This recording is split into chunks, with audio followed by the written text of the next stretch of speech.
আচ্ছা, আজকে আমরা এখন আচ্ছা, তুমি কানাডায় কী করো? আমি কানাডায় আপাতত ম্যাথরে কাজ করছি। আচ্ছা, তোমাকে মাসে কত ডলার দেয়? $100 দিয়ে দেয়। $100 দিয়ে দেয়, তাই না?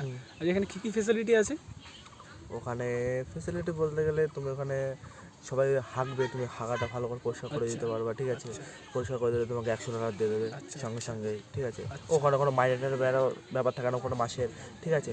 তুমি ওখানে যাবা, গু পরিষ্কার করে দেওয়া, হাঁকা পরিষ্কার করে দেওয়া, ছুচিয়ে দেওয়া, ঠিক আছে? দেখবা তোমাকে খুব তাড়াতাড়ি কাজের শেষে তোমাকে দিয়ে দেবে $100। আচ্ছা, ঠিক আছে? যেহেতু আমরা এখন কানাডায় রয়েছি, আর কানাডায় ওয়েদারটা দেখছো, বাইরে খুব গরম। আর এই যে আমাদের হাতে কানাডিয়ান $5, এই যে কানাডার টাকা, এই যে কানাডার টাকা দেখতেই পাচ্ছ, একটু আমি দেখিয়ে দিই ভালো করে, এই যে কানাডার টাকা, ঠিক আছে? এটা যে সকালবেলা মানে ইনকাম করেছি একজনের পায়খানা পরিষ্কার করে দিয়ে, এটা হচ্ছে কানাডার টাকা। তা যারা যারা কানাডা আসতে যাও আমার সাথে যোগাযোগ করতে পারো, ডেসক্রিপশনে কমেন্ট করতে পারো, লিঙ্ক আছে, কমেন্টে